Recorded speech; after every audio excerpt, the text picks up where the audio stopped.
على رسول الله ثم ما بعد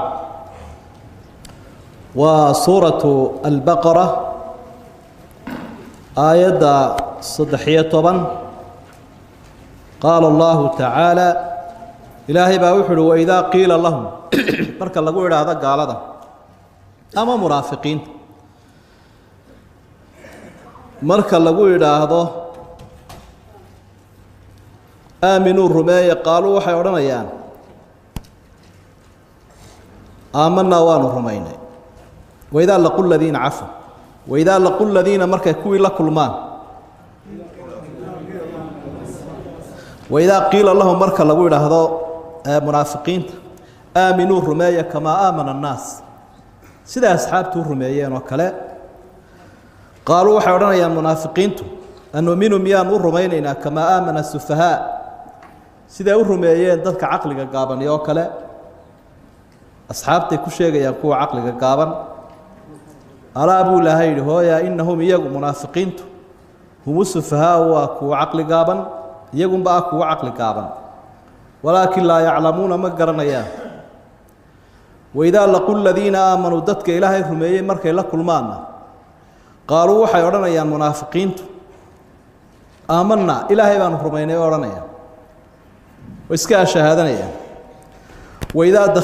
وإذا خلوا مركي لقوني نغضان إلى شياطينهم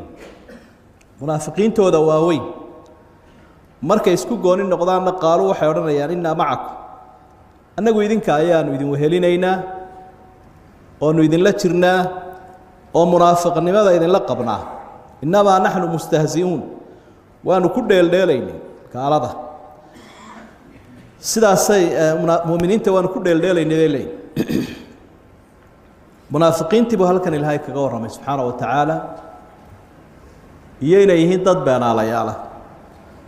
منافق رون ماله والنفاق لفتيسا كسور جيدا رونت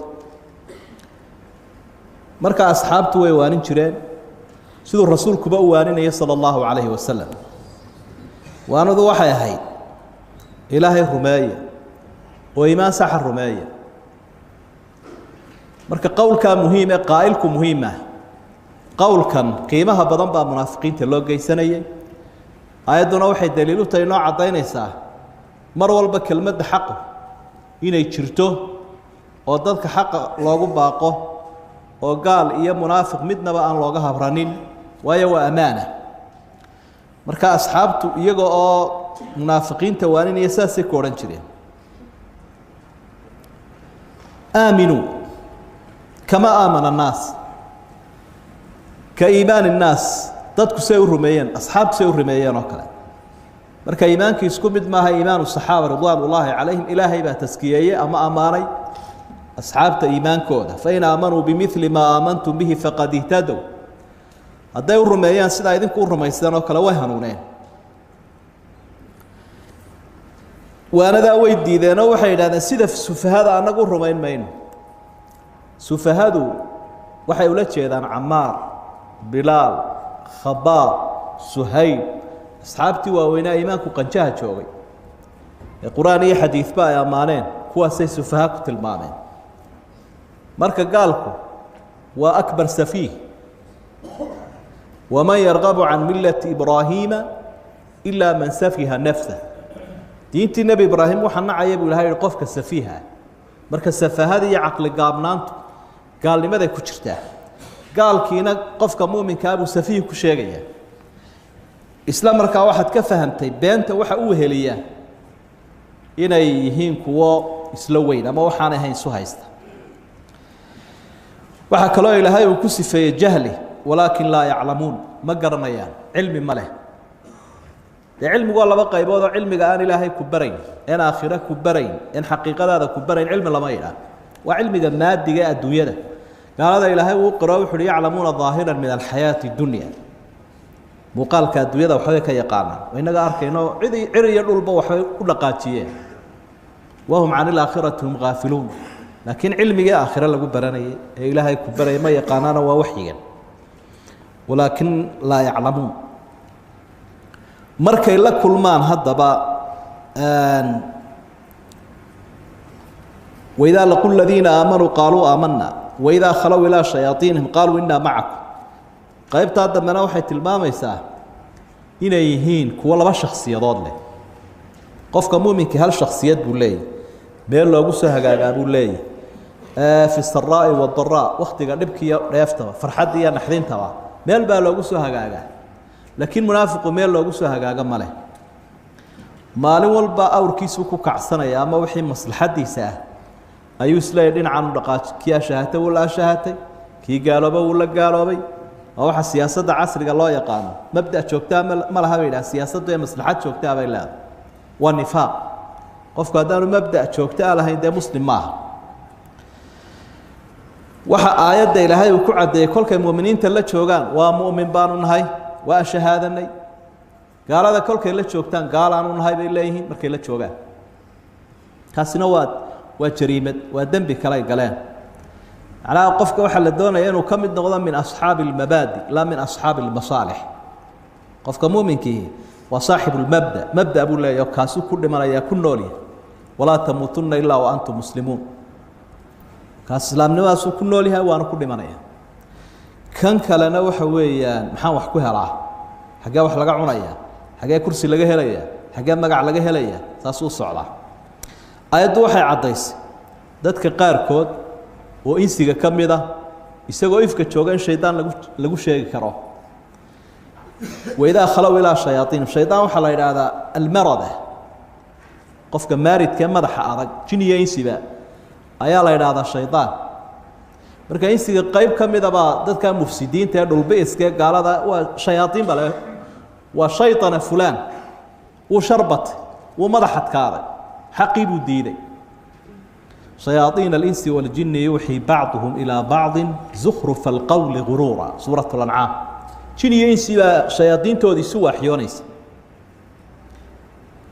wax kastoo madax adkaadaana waa sidaa nebi maxamed calayhi salaatu wasalaam wuxuu uhi alkalbu اlaswadu shayطaan ayga midoobay isagaaba shayطaana waa wax baasoo madax adag oo laga naxoo dhib badan inamaa naxnu mustahzi'uun gaaladiinaanu la jirnaa laakiin muslimka waxaanu ula ashahaadanay waanu ku dheeldheelayn dheeldheel bay naga ahayde dhab nagamay ahayn inay moodaan inaanu la jirno oo isku kaaya haleeyaan oo waxna siiyaan ujeeddadu intaasay ahayd allaahu yastahzi'u bihim ilaahay baa ku dheeldheelaya wayamuduhum wuxuu u kordhinayaa fii duqyaanihim baadidooda yacmahuuna iyaga oo ku wareersan ulaa'ika kuwaasi aladiina kuwii weeye ishtaraw dalaala baadi bay ku iibsadeen bilhudaa hanuun famaa rabixat tijaaratuhum baac mushtarigoodaasi ama ganacsigoodaasi muu ribxin macnaa ma faa'iidin wamaa kaanuu muhtadiin manay hanuunin istihzaagoodu waa mid bilaa macnaa waa mid xadguduba waa mid xaq darro ah istihzaaga ilaahayna waa mid xaq marka sifaadka aayaadka ku soo aroora ama axaadiidta rasuulku sala allahu calayhi wasalam iyo qur-aanka mar hadduu ilaahay isu sugay waa in loo daayo laba qaybood baanay u qaybsan yihiinoo sifaal sidoodaba kamaalu leh oo mar walba aan wax nuqsaana lahayn sida alraxmaan alraxiim algafuur sidoodaasee ilaahay magac iyo sifo ugu yihi sifaadka qaarkoodna qaydka marka dabar loo sameeyo ee wax lagu qaydo ama wax loo idaafeeyo ayay leeyihiin ammaanta waana siduu qur-aanku u isticmaalo iyagoo qaydan ama dabran buu isticmaalaa haddii laakiin gooni loo saaro dhaliil bay yeelanayaan taasina sax ma aha oo dee siduu qur-aanku u daayin waa in loo daaya almakru waalkhidaacu waalkaydu waalistihzaa waa ereyadaas weeye innahum yakiiduuna kaydan wa akiidu kaydan sida halkan oo kale allahu yastahzi'u bihim wayamkuruuna wayamkuru allah marka sidoodaa loo daynaya laakiin qeydkaasaa la socda oo lama odhanayo allahu mustahzi'un wa mukhaadicun wa maakirun ereygiio saa u mutaxan oo aan dabranayn lama isticmaalayo laakiin waxaa loo isticmaalayaa khaadicuhum mustahzi'uhum wa yakiiduhum saasaa loo isticmaalaya idaafadaas iyaday la socoto idan markaa ammaan wey marka istihzaaga ilaahay ama hadduu ku dheeldheelo waxa weeye mid ay xaq u leeyihiin oo aan koodii xaqirna ahayn ka ilaahay macnaha wuxuu kugu adkaan doonaa erey ama dadka qaarkood oo shabaha ugu adkaadaa sifadan ilaahay bay u qaadanayaan sifadii makhluuqa inay la mid markaa dee wuu kugu adkaanaya laakiin markaad aaminsan tahay aad u qabto wuxuu ilaahay isku sifeeyey inaanu la mid ahayn waxa makhluuqa ee uu ka duwan yahay oo uu isaga u qalmo dee kugu dhib badan mayso laysa kamithlihi shay'un wahuwa asamiicu albasiir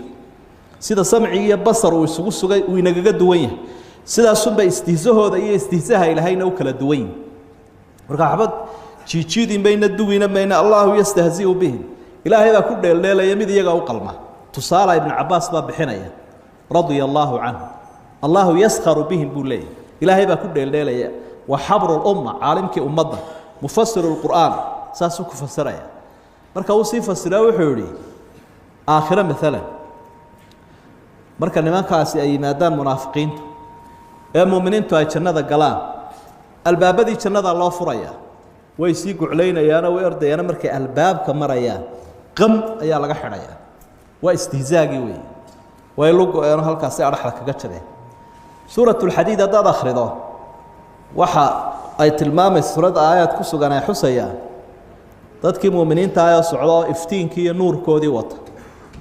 yowma tara almu'miniina waalmu'minaat yascaa nuuruhum bayna aydiihim wa biaymaanihim bushraakum اlyowma jannaat munaafiqiintii markaa adduunkii hebeladan yaqaanee la saaxiibka ah ee tolka ahaayeen ayaa is odhanaya bal dadkan siraatay ee sii iftiimaya idinkuna dabagala way daba dhiganayaan kolkaasaa ilaahay uhi faduriba baynahum bisuur lahu baabun baatinuhu fiihi الraxma wa ظaahiruhu min qibalihi اlcadaab yunaaduunahum alam nakun macakum waar dee sawtaynu ifkii tolka ahay inaynu wada joognay maxaa laydhka nooga baktiiseenay albaabka nalagu gudbay markaasaa maxaa la leeyahay qaaluu balaa walaakinakum fatantum anfusakum watarabastum wartabtum wagaradkum اlamaani ilaa aakhir اlaayaat marka iyagoo soo bidhaansanaya oo leh nuurkaa wax idinka qaadaneenna suga ayaa lagu xidhayaa waa istihzaaga ay ka mid tahay tusaalayaal badan baa jira marka ilaahay markii ay xumaanta doorteen buu xumaantoodii usii badiyey duqyaankoodii waa yamuduhum fii duqyaanihim yacmahuun hunaaka farqu bayna alcamaa waalcamah camah waa wareerka dawakhaadda uu qofku dawa ku jiha yeelan waayo alcamaa waa indhala-aanta indhala-aanta wey si kale haddii loo dhigo indhala-aanta qalbiga ayaa la yidhaahdaa alcamah yacmahuun waa sida halkan oo kale indhala-aanta indhahani ay wax kaa noqdaanna yusama alcamaa oo waa ism maqsuur ahoo alifkaasi uu ku taagan yahay idan markaa nimankani qalbigay ka indhalaayihin munaafiq qalbigu ka indhalaayahay marka qofka qalbiga ka indhala wareer baa ku dhaca jiha ma laha sida qofka indhahan beelaaba uu u dawaku dhan u socdo u garan waayo marka hamoodin yacmahuuna ha ku fasirin way indhalaayihin laakiin waxaad ku fasiraysaa way wareersan yihiin iyadoo indhala-aantii qalbigaba kollayba ay tahy waxa aayadda ku xigtaana ay tilmaantay ulaa'ika aladiina ishtarau dalaalata bilhudaa famaa rabixat tijaaratuhum wamaa kaanuu muhtadiin waxay xusaysaa aayaddaasina in ifkan dadku intay joogaan kollay ganacsi bay ku jiraan qofku waxna wuu iibinayaa oo wuu sii bixinayaa waxna wuu soo qaadanayaa dadkii baa kala duwanoo kuu ilaahay hanuuniyey wuxuu iibinayaa wax qaaliya wax ka sii qaalisanna wuu soo qaadanayaa naftiisuu iibinayaa maalkiisuu iibinayaa wakhtigiisuu iibinayaa cilmigiisuu iibinayaa ilaahii siiyey buu ka iibinaya ayuu ka iibinayaa wax ka qaalisan oo dembi dhaaf iyo janno ana wuu ku soo qaadanayaa iyo hanuuna ina allaha ishtaraa min almu'miniina anfusahum waamwaalahum biana lahum اljanna yaa ayuha aladiina aamanuu hal adullukum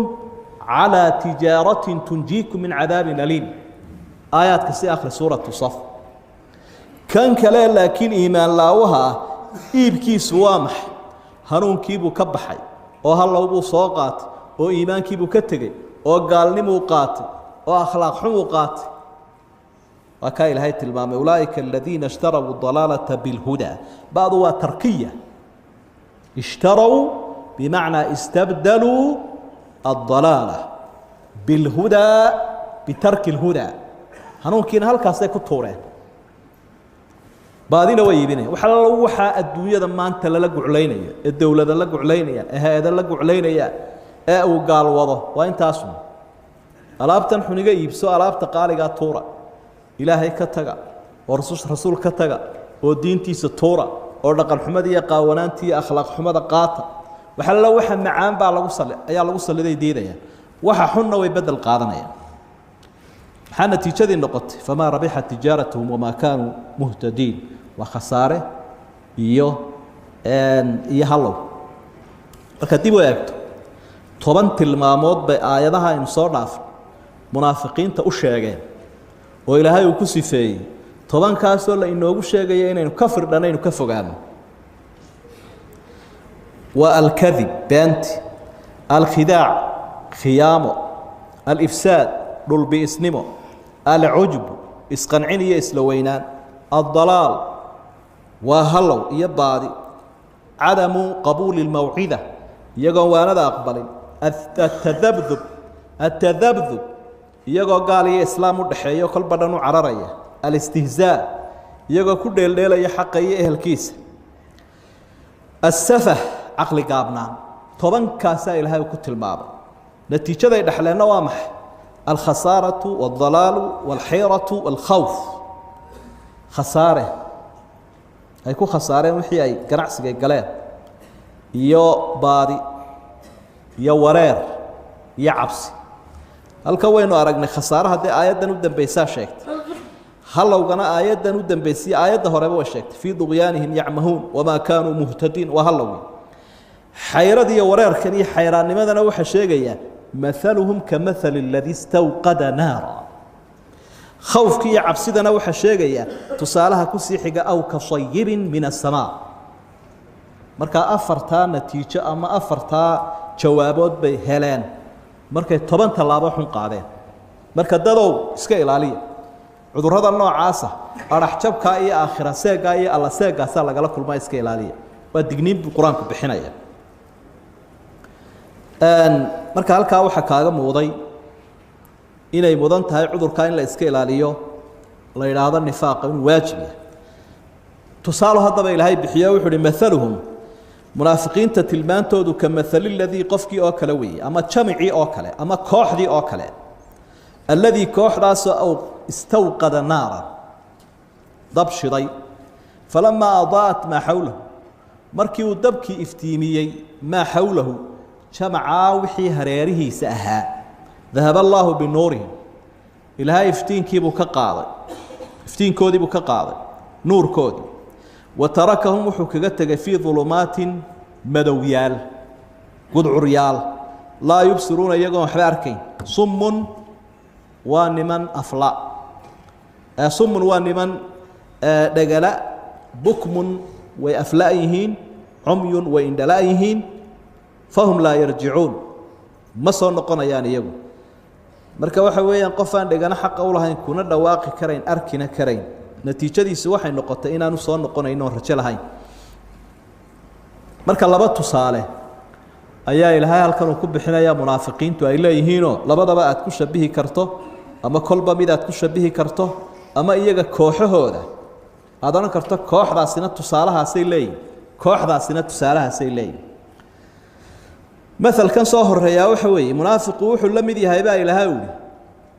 ضد مال فريس تضرب شيء تضرب كي مركو هريره هذي ويفتيمية أي كم مفسودين هبينك أيوم الدم إلى هاي كبختي في ظلمات لا يبصرون مركو عاد كسر قاعد ومال قرفاء شوقة خابنا شراء ضرورنا عرك كل شغليهين افتين كانوا باهن وإفتين كي يكون بحيو دم ما شاء تلعاضه صدح كل عربة سمية كل عركيها بيني ماذا أما ماذا وجيها بيني ماذا هي ماذا وجي ضرورها هي ماذا وجي ولها كم مذوبين تلقوا مذوبين هذا واضح في قفكوا ده هدول بادية شو جاوا قرن كره هدي مكاد ماذا ويسكت حجوك تمر كاجه هراء إفتين يضرب أنا درك وحن بكوير بريقية حن بعد يا رب العالمين يسا يرم ماذا وارك كريس إفتينا يرير وادلودي كريس لكن هدي يضاء إفتين وين كوب بحياة دم لقاعد دقة فرت هذا الماركز waxaad ka akhridaa nuur hadduu gacantiisa fidiyo qofku ma arkayo xataa saddexdaasaa kulmo waa kaa ilahay yihi fii ظulumaatin laa yubsiruun marka munaafiqiina waa saas oo kale oo waxa weeye markii hore wuu ashahaatay dee iftiin baa u baxay iftiinkaa isagoo haysta ayuu gaaloobay meeshii baa ku madoobaatay marka gaalnimaduna madowgaasay leedahay iimaankuna iftiinkaasuu leeyahay farqigaasaa u dhaxeeya waa tusaale cajiiba haddii aad usii fiirsato farqi baa u dhaxeeya hunaaka farqun bayna nuuri wadiyaa nuurka labada erey carabiga iyo diyaaga diyaagu waxa weeye iftiinka aadka u badan nuurkuna waxa weeye mid yar iyo mid weynba uu yeeshaa marka ilaahay xag hore wuxuu soo yidhi falamaa adaa'at haddana wuxuu yidhi dahaba allaahu binuurihim muu odhanin dahaba allaahu bidaw'ihim hadduu odhan lahaa daw-oodii buu la tegay iftiinkii waxaa suuragal noqon lahaa iftiinkii badnaa baa lagala tegay laakiin in nuura baa u hadhay marka laakiin halkan macnuhu uu yahay nuurkii buu ilaahay ka qaaday waxbaba uma hadhin weeye meeshu way madowda waayo daw-a ka badnaa nuurka waa latiifo jirta wey latiifada labaad ama faa'iidada kale waxa weeye nuur iyo naar baa jira markii hore istawqada naaran bahe dahaba allaahu binaarihim muu odhanin markii dambena ee muxuu yidhi binuurihim farqiga jiraa waxa weeye naartu nuurna way leedahay kulaylna way leedahay markii hore dab bay shiteen dabkaasi iftiinna wuu lahaa kulaylna wuu lahaa marka kulaylkii waa loo reebo iftiinkii unbaa laga qaaday macnaha uu tusinayo dahaba allaahu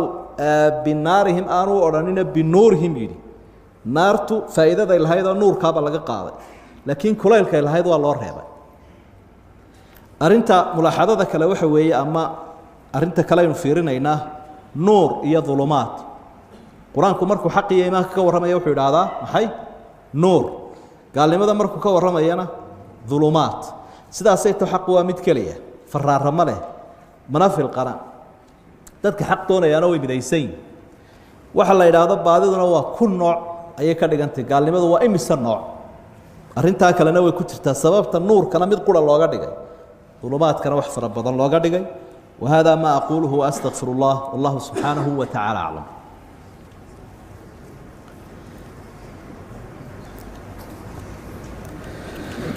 الحمد لله والثناء لله والصلاة والسلام على رسول الله وعلى آله وأصحابه ومن والاه اللهم وفقنا لما تحبه وترضاه من الأقوال والأفعال والآراء أما بعد وسورة البقرة يا آياته منافقين تكور رمي آيات السقالية طبعا قال الله تعالى أو كصيب مثلهم تسالهود waxay ka dhigay munaafiqiinta ka مثل الذي tusaalihi oo kale kii oo kale ila mid waynu soo aragnay aw ka sayib min ama roob oo kale macnaha ka asxaabi sayib mudaaf baa loo soo qadaraya ka asxaabi sayib waxaad munaafiqiinta u egeysiin kartaa ku shabihi kartaa qolo roob u daayo min as-samaa'i xagga koru roob ka soo daaya fiihi dhulumaatun wa ra'dun wa barq roob waxa ku dhex jiro wataa gudcuryaal iyo racdi oo ah maxay onkod iyo barqi oo hilaaca yajcaluuna asaabicahum farahooda waxay gelinayaan oo looga jeedo xubnaha waxay gelinayaan dadka roobku u daayaa fii aadaanihim dhegahooday saafarta u gelinayaan min asawaaciqi danabka ama hanqarka dhacaya daraaddii girridaahaya kaa daraaddii bay faraha dhegaha u gelinayaan xadara almowt iyagoo kaba cabsanaya dhimasho oo isleeyihin arnubaha danabkaasi idin dilaa wallaahu muxiidun ilaahay wuu koobay alkaafiriina bilkaafiriina gaalada wallaahu muxiidun bilkaafiriin gaalada ilaahay dhan walba wuu ka maray hadday u haystaan iyagu inay idin koobeen isagaa koobay yakaadu lbarqu hilaacan walalacdahaya yakaadu wuxuu u dhowaanayaa hilaacaas albarqu yakhdafu absaarahum inuu indhahoodan dhufto uu qaadaba kulamaa adaa'a lahum markasta oo hilaacaasi dhulka uu iftiimiyo mashaw fiihi dhexdiisay soconayaanoo way tallaabsanayaan waidaa adlama calayhim markuu ku madoobaado ee uu hilaacaasi dhaafo qaamuu way istaagayaan ilaa meel u dhaqaaqaan ma jirto walow shaa allahu hadduu ilaahay doonayo ladahaba wuxuu la tegi lahaa uu ka qaadi lahaa bisamcihim maqalkoodana caadiga ah wa absaarihim iyo araggooda aragyaashooda ina allaha calaa kulli shayin qadiir ilaahay wax walba isaga ayaa kara oo aan waxba ku adkaanaynin rabbi subxaanahu wa tacaala tusaalaha hore waynu soo aragnay kanna waa tusaalihii labaad marka ereygaas aw ah culimada waxay yidhaha waa maanicatu alkhuluw laa maanicatu ljamci oo macnihiisu yahay ereygu wuxuunu diidayaa uun inay labada tusaaleba meesha ka wada baxaan laakiin ma diidayo inaad labada tusaaleba wada siiso munaafiqiinta labada tusaale waad wada siin kartaa waxaad odhan kartaa munaafiqiintu tusaalahana way leeyihin hore tusaalahana way leeyihin oo labada tusaaleba ay ka horena uu bixinayo wareer kan dambena uu bixinayo cabsi labadaa tusaaleba way leeyihin labada tusaale un baan ka wada bixi karaynin meesha maanicatu ljamci ma ahe waa maanicatu lkhuluwi meeshii baanay ka wada bixi karayn labadaa tusaale waxaa markaas mudan inaynu wax ka xusno tusaalayaasha qur-aanka dhexdiisa qur-aanku tusaalayaal badan buu bixiyaa axaadiidta rasuulka sala allahu calayhi wasalam iyaguna tusaale ayay dadka siiyaan markaa tusaaluhu faa'iidooyin badan buu leeyahy faa'iidooyinkaa waxaa ka mida wacdi markuu ilaahay dadka wacdiyayo tusaalu siiyaa waxaa ka mida alxahu wazajru dadka marka wax lagu dhiirinayo ama wax loo diidayo tusaalaa la siiyaa waxaa ka mid ah alictibaar tusaalahaasaa jira ku cibro qaado waxaa ka mid ah taqriibu lmuraad lilcaql wixii la doonayo oo caqliga loo soo dhoweeyo maalan shaygii lagaaga warramayey marka sawir lagaaga siiyo wax lagu idhaahdo waxaa laguu sheegayaa kanuu la mid yaho kanuu la mid yaho kaasuu la mid yahay waxaad arki karayso waxa weeye waad ku qancaysa maalan qur-aanku jannada ayuu aada uga warramaa dee waxaanaynu adduunka ku haynuu tusaale inooga dhigaa tusaalayaashu waa kuwa ilaahay wuxuu uhi watilka alamhaalu nadribuhaa linnaas wamaa yacqiluhaa ila alcaalimuun tusaalayaasha san qur-aanka dhexdiisa samaynaya aan idin yeelayaa dad caqliluun baa ilaahay ka qaatoo fahma kii kale war caadiya ayuu qaadanaya watilka alamhaalu nadribuhaa linnaasi lacallahum yatafakkaruun inay dadku fikiraan ay fahmaan tusaalayaasha ilaahay uu siinayaa mudan faa'iidooyinka tusaalayaasha waa kuwaas sidaasaana ilaahay uu noogu dhiiriyey faa'iidooyinka waxaa ka mid a iimaanka qur-aanku mar uu ku bayaamiyaa sidan aynu arkayno waa tusaalihii iimaanka iyo tusaalihii gaalnimada fadeexaddii munaafiq khayrkii dadka la isugu yeedhayo gaalka iyo muslimkaoo laba tusaale loo kala bixiyo haddaynu eegno tusaalayaasha qur-aanka halkaa imika laga bilaabo ilaa suuratu taxriim 21 maal ama koob iyo afartan baa le 41 tusaale ayaa isdaba yaala oo ilaahay dadka wax ugu iftiiminayo oo wuxuu u sheegayo ugu soo dhaweynayo 41 ka tusaale waa 21 suuradood min suurati albaqara ilaa suurati taxriim marka meesha suuradda ugu tusaalayaal badanina waa suuraddan imika aynu marayno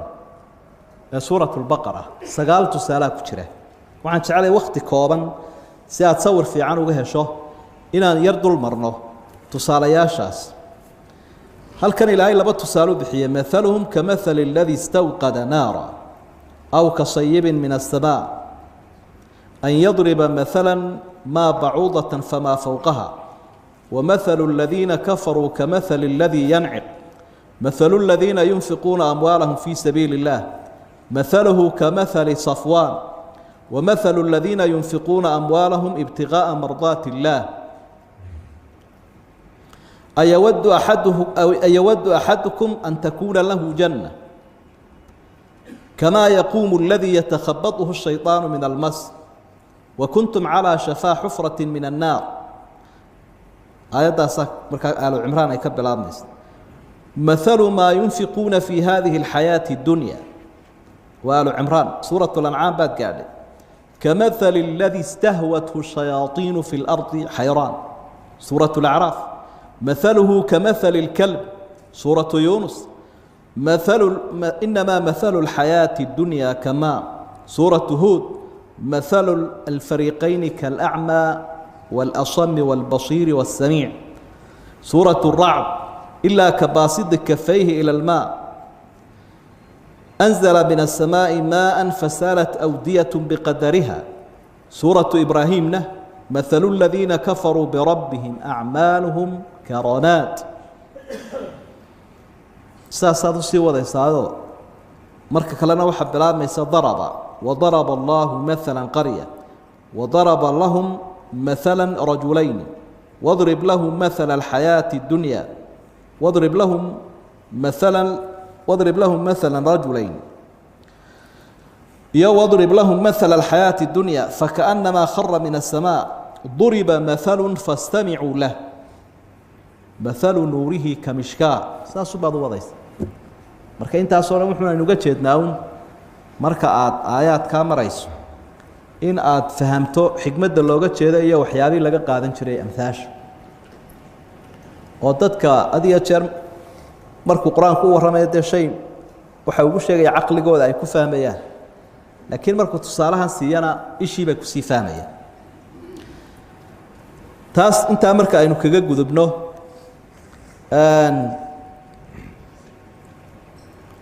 labadan tusaale ee imika aynu soo aragnay midna dabka ilaahay uu ku shabahay midna roobka ka hore waynu soo aragnayoo waxa iftiinka keenaya wuxuu iimaankii markii hore ay galeen, waxa madowga ku keenayna wuxuu gaalnimada u baxeen. kan dambe wuxuu ilaahay sheegay roob iyo madow uu leeyahay, madowye uu leeyahay iyo onkod iyo hilaac iyo bahalkan hanqarka la yiraahdo iyo danab, labadaba loo yaqaanaa de kahrabaaga watee meelaha ku dhaco gubaba. marka la eego nimankan munaafiqiinta xaaladooda tala madarka waxa la mida quraanki oo de sidoo roobku u nooleeyo dhulka ayuu quraankuna quluubta u nooleeyaa ama islaamkuba. quraankii iyagu mararka qaarkood waa kuwa wax ka sheego shubuhaad iyo madmadow ay ku furaan, waa dhulumaadka shubuhaad iyo madmadow mala quraan, laakiin iyaga si ay dadka uga firdhiyaan shubuhaad iyo madmadow ku fura waa dhulumaadka. quraanku wuxuu leeyahay wacdi iyo waciid. wacdigu waxa weeye bushaaro iyo baraare dadka uu u yabohayo wanaagsan, taasina waxa weeyaan maxay waa barqiga iyo hilaaca. quraanku wuxuu leeyahay waciid iyo hanjabaad iyo huruuf loo ballan qaadayo iyo halaag loo ballan qaadayo nimanka munaafiqiinta iyo gaalada, kaasina waxa weeye maxay waa sawaaciq danabka weeye. marka munaafiqii kolkuu quraanku wacdi iyo wanaag sheegayo wuxuu sallallahu alayhi wa sallam shahaadato waad ku jirtaa waadigan muslimkii dhex socda ayuu oranayaa. marka waciidkaasi uu yimaadee munaafiqiinta la fadeexadeeyo intaasoo aayadood oo tilmaamahooda dhigdhigaya ay soo degaan sida suuratu tawba oo kale iyo halkan aynu ka maraynay suuradan, markaana wuu naxayaa sida uu naxo qofka had iyo jeer danabka iyo hanqarkaasi uu ku soconayo. marka waxay isku dayayaan waciidka iyo fadeexada munaafiqiinta ay socoto aayaadku ka waramayaan inay u dhagooleeyaan. suuratu at-tawba aakhirkeeda waxaad arkaysa iyagoo xadradii nabiga ama majliskii nabiga fadhiya calayhi salaatu wasalaam oo nabiga meel la fadhiya ayaa markuu quraanku dhamaaday wuxuu oran jiray maada qaala aanifan, horta goor dhaweyd muxuu akhriyay hadda meesha way joogeenba. marka taasi waa u dhagooleynta ay sawaaciqda iyo danabka quraanka ayay iska dhagatirayaan. marka waxay u yaqaanaan culamaa ulbalaaqa التشبيه التمثيلي بالله تشبيه التمثيلي marka nimankan xaalad ay leeyihiin iyo xaaladaas la isku shabahay roobka iyo inta uu wato waxa la mid ah quraanka iyo inta uu wato marka natiijada ka soo baxdayna waxa weeye quraanka kariimka ah iyo khayrka uu leeyahay kama faa'iideysanaya munaafiqiin laakiin halaagaas uu kala kulmaya aw ka sayibin min as-samaa'i waxaad ku shabihi karaysaa roob xagga sare biyo xagga sare ka soo daaya sama waxa la yiraahdo wixii ka sareeyo fihi dhulumaatun wa ra'dun wa barqun roobkuna gudcuriyaal buu wataa iyo onkod iyo hilaac yajcaluuna asaabi'ahum fi aadaani farahooday dhagaha gelinayaan kale waa intan u horeysay xubnaha yar yar min as-sawaa'iq hadar al-maut tanabka iyo hanqarka dhacaya daraadiyo geerida ka cabsanaya wallahu muhiidun bil kaafiriin ilaahay gaaladu koobay bushaarada qaata way dad badan baa gaalku wax weyn u leeyahay aad uga cabsada marka wallahu min waraahi muhiit ilaahayna gabigoodaba uu koobay marka haduu ilaahay qalbigaaga ku weeyay gaalku qalbigaaga ku weynaan maayo ilaahay baa dhan walba ka koobay isaga uu magan gal gaalkaad ilaahay ka magan galaysa oo shaydaankaad ka magan galaysa oo sharwadeenkaad ka magan galaysa ilaahayna waa kugu filan wallahu ghalibun ala amri hilaaca isaga ah yakadul barqu yakhdafu absaarahum kullama adaa ma lahum mashaw fihi wa idha adlama alayhim qam hilaacaas wuxuu dhawaanaya inuu indhaha qaado inaad u fiirsatay mooyaane marka hilaac wala la idhaado adigoo madow ku jiray muddaanad waxba sii arkaynin waa indhuhu ku waxaysbayaan oo shucaac ka duulaya sidaas oo kale weeyaan oo quraanka kariimka ina dibkaas ku haya munaafiqiinta aad bay uga naxayaan markuu hilaacaasi baxo way yara dhax soconaya marka muslimka loo bushaareeyo waxay soranayaan mala waa ku jirtaan idinkuna way ku yar bushaareysanayaan marka la kala saaro muslim iyo munaafiqna ee quraanku kala saarana waa idha adlama alayhim qam markaasay quusanayaan labada xaaladood baa la isku shabaaya ولو شاء الله لذهب بسمعهم وابصارهم الهي ودي سوي بدن منافقنا isaga un baa ka dambeeya haduu doonayo indhahan ay wax ku arkayaan iyo maqalkaba uu ka qaadi lahaa uu dhaga tiri lahaa oo uu indha tiri lahaa haduu doonayo qayb kale inuu sii gudubnay munaafiqiintii tilmaamoodi 13 ka aayadood bay ku dhamaadeen wixii ay sameeyeen ma fa'alu wa ma fu'ilu waxay falaaniyo wixii lagu falay soo aragtay iyaaka wa nifaaq marka waxa cudurka la yiraahdo nifaaq iska ilaaliyo ka feejignow ya ayuha an-nas bu ilaahay dada ubudu rabbakum ilaahi na'budu alladhi khalaqakum ilaahi din aburay walladhina min qablikum ummadihi ka horeeyayna aburay la'allakum tattaqun waxa u dhowdiin in ilaahay ka cabsataan subhanahu wa ta'ala alladhi ilaahi aabuda ja'ala lakum al-ardha dulka idin ka dhigay firaashan gogol was-samaa samadii sareysayna wuxuu ka dhigay binaa mid dhisan wa anzala min as-samaa'i maa'a xagga korana ilaahay biyo ka soo dajiyay subhanahu fa akhraja bihi wuxuu ku soo saaray xagga sare uu ka soo dajiyay من الثمرات من أردن رزقا لكم يضع يدين تهاي محي أرساقدي وحد يفسطان وعنطان منها سأرساقدي دينا فلا تجعلوا لله أنداد إلهي هوية لنا إلهيال يا وحيابا لا عابدان وأنتم تعلمون إذن كو قرنا يا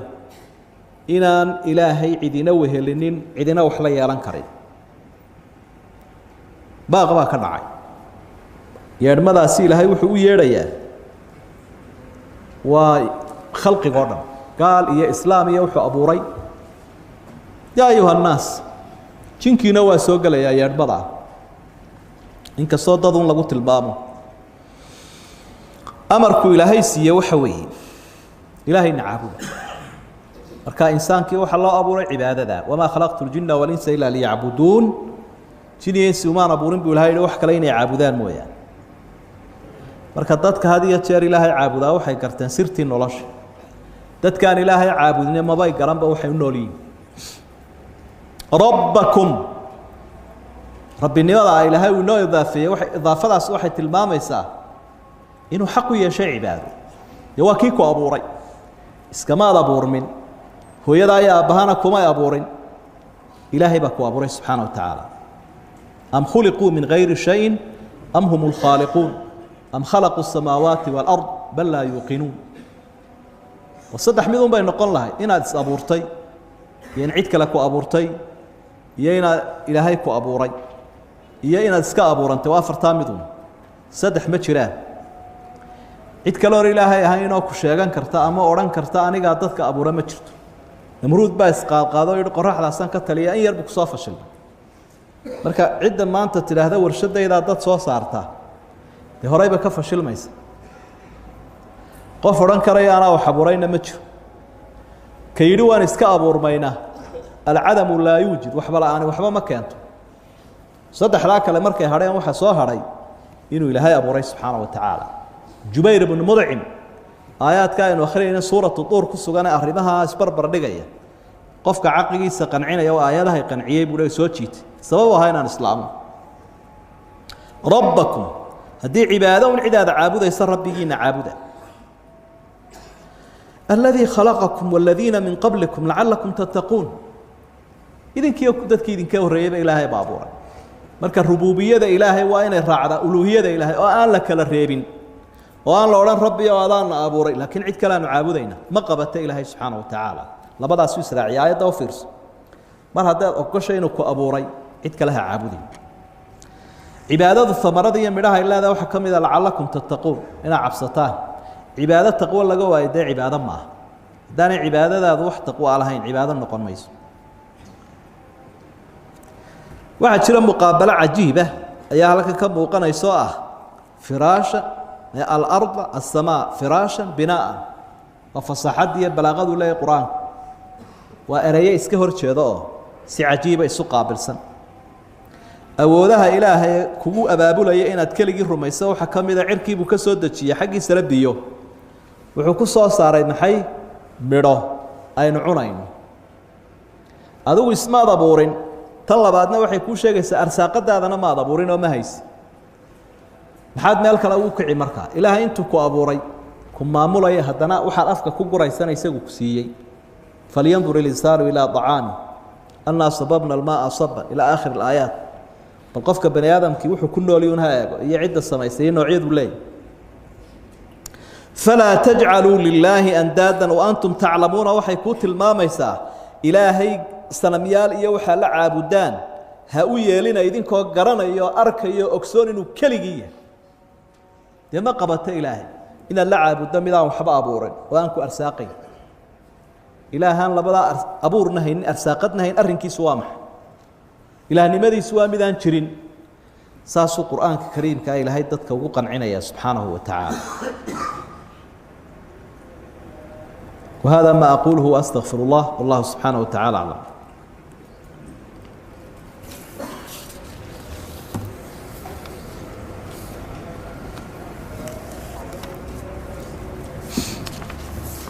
الحمد لله والصلاة والسلام على رسول الله وعلى آله وأصحابه ومن والاه اللهم انفعنا بما علمتنا وعلمنا علما ينفعنا وزدنا علما أما بعد وسورة البقرة هي تفسير كيدي آيات صدحية لباطن قال الله تعالى إلهي بأوحل سبحانه وتعالى وإن كنتم هدياتهن ضديه في ريب هدا شكي كسغنتهن مما قرآنك أما وحيك نزلنا على عبدنا أدون كيغا أن كسود جنون نبي محمد فأتوا وحا كانتان بصورة صورة كان من مثله قرآن كلامه أما من مثله نبي وكلا نبي مثل مذا كان وادعوا شهداءكم وادعوا وحاو يارتان شهداءكم قوب جوغياشين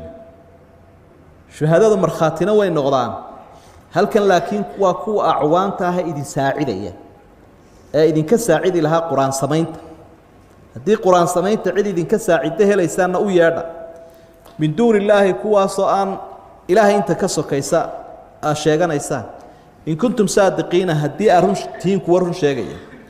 fain lam tafcaluu haddaydaan sidaas samaynin oo qur-aan keeni kari weydaan walan tafcaluu samayna kari maysaan weligiin fattaqu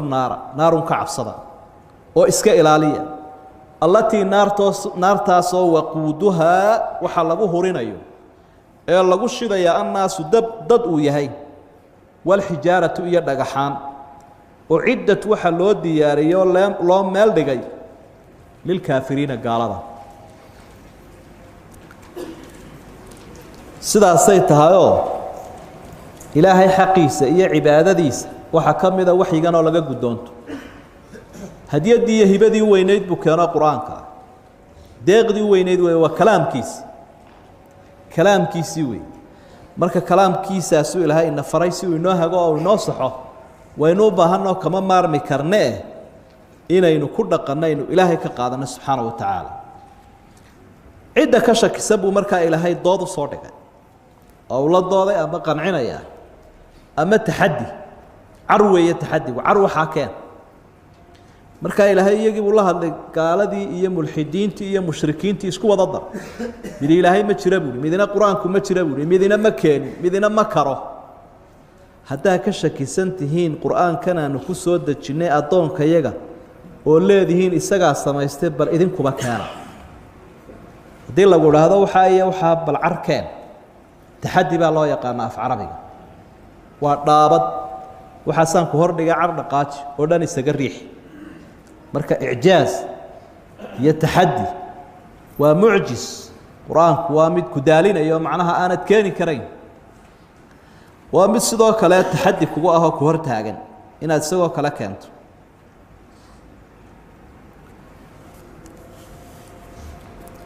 marka icjaazka qur-aanka kariimka icjaazkiisu intaynaan horta halkaas dhaafin mowduucii cibaadada ayaynu wax yar ku noqon lahayn cibaadadu waxay leedahay midho ayay leedahay midho cibaadadii noocyadeedii kala duwanaa waxyiga raacidiisu ay ka mid ahay waxay leedahay midho aynu ka goosanayno midhahaasoo runtii innaguba aynu u baahannahay intaan midhaha la gaadhin iyo dheefta inoo leedahay waa xaqii ilaahay oo aynu fulinay subxaana wa tacala cibaadadu saddex bay ka koobantay inaad ilaahay xaqiisa siiso naftaadana xaqeeda siiso ummaddana xaqeeda siiso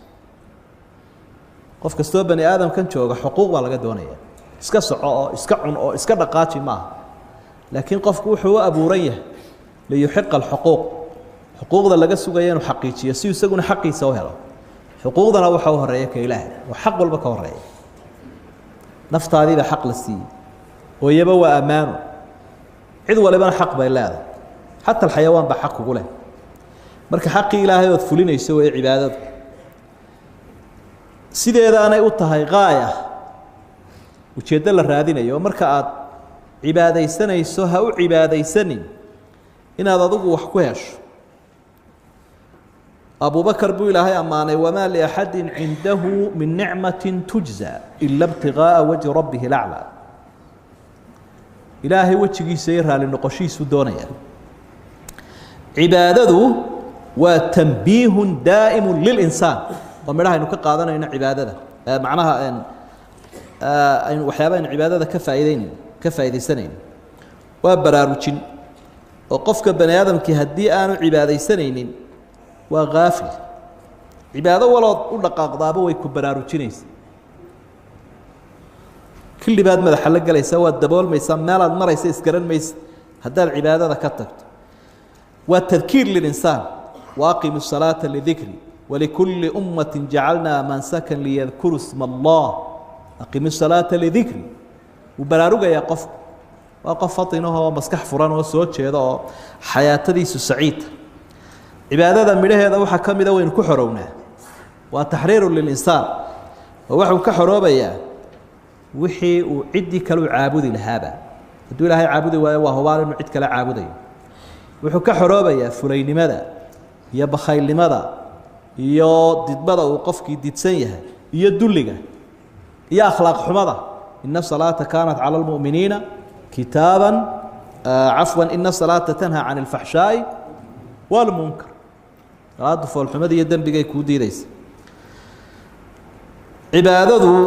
waa faa'iidooyinkeedu aad bay u badan yihiin kuwaasaa ka mid ah aynu u soo noqonno qur-aanka kariimka ah iyo taxadigiisa ama siduu had iyo jeer qofka bani aadamka ah ugu caddaynayana cidina la iman karayn gaaliyo islaam هناك مراحل للتحدي في القرآن قرآنكم مركا أو أضوامها كور جوكسنا أو عطينا يناني كيني كرينين مد استقى الله مده مرحلة مريا أما آياته سيابك للدوام بيدتك لو أتكينا يا لولي هاي بالقرآن كانوا كلا كينا سيابة دورة مري لهي وحاوت المامي إن hadday isu wada tagaan khalqigoo dhami jinkoodii iyo insigoodii iyo gaalkoodii iyo islaamkooda ama noocyadooda kala duwan inaanay qur'aankan oo kale keeni karaynin qul la in ijtamacat al-insu wal-jin ala an yatu bimithli hada al-qur'an la yatuna bimithlihi walau kana ba'dhuhum li ba'dhin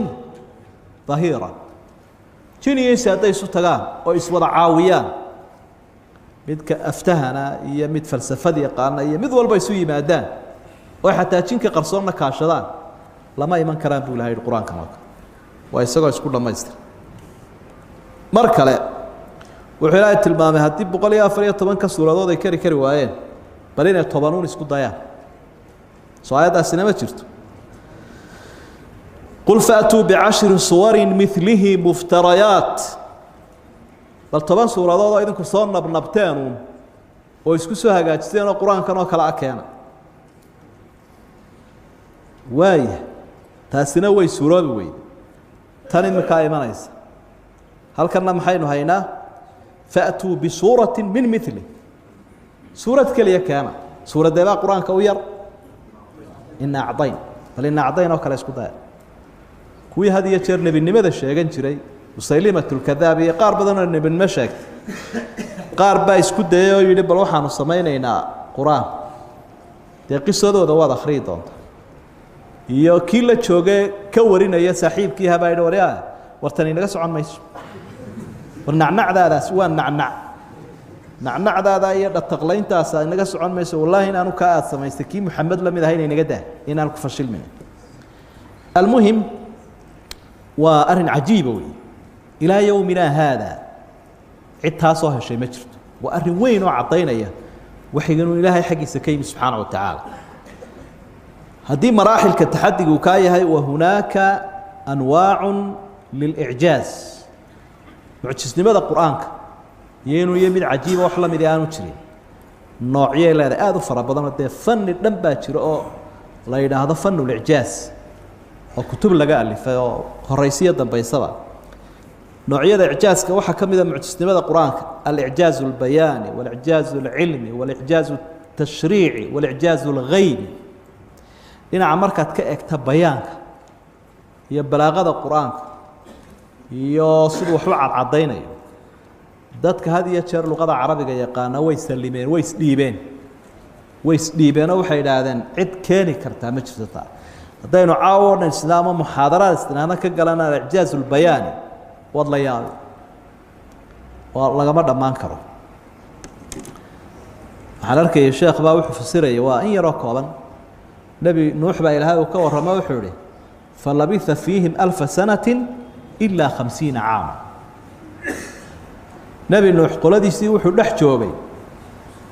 كون سنه او كونتون لا ايو دخ جوغي marka waxay leeyihiin erayga sana meesha uu dhacay caam ma gali karo halka caam uu dhacayna sana ma gali karto oo erayga sana waxa loo isticmaalaa bay yiraahdeen in tiradan bisha shamsiga ah ayaa loo isticmaalaa qorraxda سنة واحد كلا لقول تلماما أبارها لبضوا واحد معروفة وين عامنا واحد الله استعماله سنة كان ضيح إن لقول تريو واحد كلا الله استعماله محي برواقضة مركز هذا سيد بقى الشنة ذي جاني مدة دير نودح جوجي مدة كلول نودح جوجي وين إلا قمري جاي يا ما دير شمسي جا قمري جا واحد دير شمسي جا فربضان marka sanado fara badan oo sidii abaarta u kululaabu dhex joogo intuu ka maqnaana waxa ahayd sanado kooban oo kuwa qamariga la mid ah barwaaqana ah labada erey isba bedeli karaan waa tusaale icjaaska cilmiga ahina maanta cilmigan tajriibiga ah ee gaariga islaamka dadku ay diraaseeyeen ay baareen xaqaa'iq cilmiya baa jira oo quraanku hore uga sii waramay oo maanta cid firi karta aanay jirin oo gaaladu markay ogaadaan inuu quraanku ka waramayo waxaan ay gaareen tijaabada ay qaarkoodna ku islaamaan qaarkoodna yaabaan oo isdiibaan qaarkoodna markay ogaadaan qariyaanba waxa kamid ah cilmi xaqaa'iq la xidhiidha cilmi al-ajinna cilmiga hadiya jeer ilmaha marka uu caloosha ku jiray quraanku sidoo uga waramayo tijaabadan casrigiina sida uu waafaqday ijaaskii tashriiciga haba isaguna la mid oo xagga sharci dejinta sharci la dejiyo adoomo loogu tala galo oo hago oo saxa oo dantooda oo kan la mid lama soo heli karayo wax macruuf weeye taasina laakiin waxa calaf ku aya cida weydaaratay taas saluugta الإعجاز الغيبي باجرة وقيبها إعجازك القرآن كان كريم يكمل هاي قرآن كوحو كورهم وح مقن وصيدو أشياء جايبوا ورموبي الله أرك تحسينات بيو بدنت ومدول إن شاء الله مركين هالكيس مرينه أيين حسي دورنا وحيابا مقن وأما قلوب تدتك كم مقن أما أن ولد عمبا أيو قرآن قصي ورمي سيدو دي بان الله أرك وكي النبي قالها عليه الصلاة والسلام أبو بكر الصديق شرط كلقل ألف لام ميم غلبت الروم في أدنى الأرض وهم من بعد غلبهم سيغلبون في بضع سنين شرط لقل بولي سيدا إلى هاي وشجاع قرآن كعدي إن من كان روما كأمر هير روم أي كجو ليسن دونا إن من كان هير إيران سيدي مددي مركب هلا صار عفوا وشرط كلا ديكتي مددي اللي بعد بيكون هرجش رواية صحيحة سيدي الباميس فإن لم تفعلوا ولن تفعلوا فاتقوا النار هدي انتو اسكت دايدين هدا سبين كري ويدين تبنوا سمين ميسا لن توا أبدية ولن تفعلوا وانا جملة معترضة جوابت شرطك هرنا وحويان فاتقوا النار فإن لم تفعلوا ولن تفعلوا فاتقوا النار فإن لم تفعلوا هذا إذا سمين القرآن سمين تأسيدين سروبي ويدو ولن تفعلوا سمين كريم ميسان مستقبل كأوحيد إلا قد بني وحوي فاتقوا النار والنار مسكيل عليه السيدة وكل نار بدنا يسانه إذن كو قنعوا أركي قرآن كوحلا مدينة نيتشرين إنا هدنا كسي ديرتان حمانتان ديب كذا إلا هذا النار عبصدا التي وقودها الناس والحجارة naartiina ilaahay uu ka waramay waxa lagu horinayaa xaabada wahay waa dad iyo dhagaxaan talo dhagax maxaa loo doorto laba dhagaxba uu noqonayaa dhagaxaantani de kulaylkay ka qaybihi bal adigu dhagax kululaaday u dhawow uu ku diiranba dhagax imika kululoo sidaa u kala yahay biyo ku shubto daasha sawnada la ilaa Soomaaliya sawnada waxa weey marka qofka la kululeynayo dhagaxaan kululba halkan la dhigaa agtoodana qofka waa la fariisinayaa ninkii galay uu arkay dhagaxaas ma biyo lagu shubaya oomiga ka soo baxa ayaa dhididka ka dhameynaya kulaylkaas uu leeyahay de qalalkana waxa ugu wacanba biyo yaraanta inkastoo qolada chemistry ay dhaan dhagaxa laftiisa de biyo waa ku sii jiraan haba yaraadeen haddana biyihii soo yar daraadeed baa ugu wacan inuu kulaylka qayb noqdo dhagaxa waxa kale kamid ah dhagaxaantii adduunka ay caabudi jireen iimaan lawayaashu bagwaanadoodi sanamyaasha casriga hindidu ay caabuday ilaadan bagwaan marka dhagaxaantii noocaha ilaahiyaasha u yaqaaneen baa la soo ururinayaayo si dulligu ay isula duloobaan baa naarta lagu wada ururinaya caabidkii iyo macbuudkii kii wax caabudayay wuxuu caabudayay halkaas uu ilaahay ku ururinaya subxaanahu wa tacaala marka sida cajiibka ah quraanka kariimka ahi ودadka wax ugu iftiiminaya oo ugu bayaaminaya ijaazul bari' baa la yiraahdaa qolada bayaanku ay u yaqaanaan fataqu naar waxay intaas macnaha u taagan tahay wax farabadan faadaas waxay u taagan tahay hadii aad aragteen quraanka inuu xaq yahay hadii aad kari weydeen mid la mid ah inaad la timaadaan haddaba soo islaam oo ilaahay ka cabsada naartana ka cabsada waxa soo dhan baa ayaa intaasaa lasoo ururiyo lasoo koobo wallahu subxaanaه wa tacaala aclam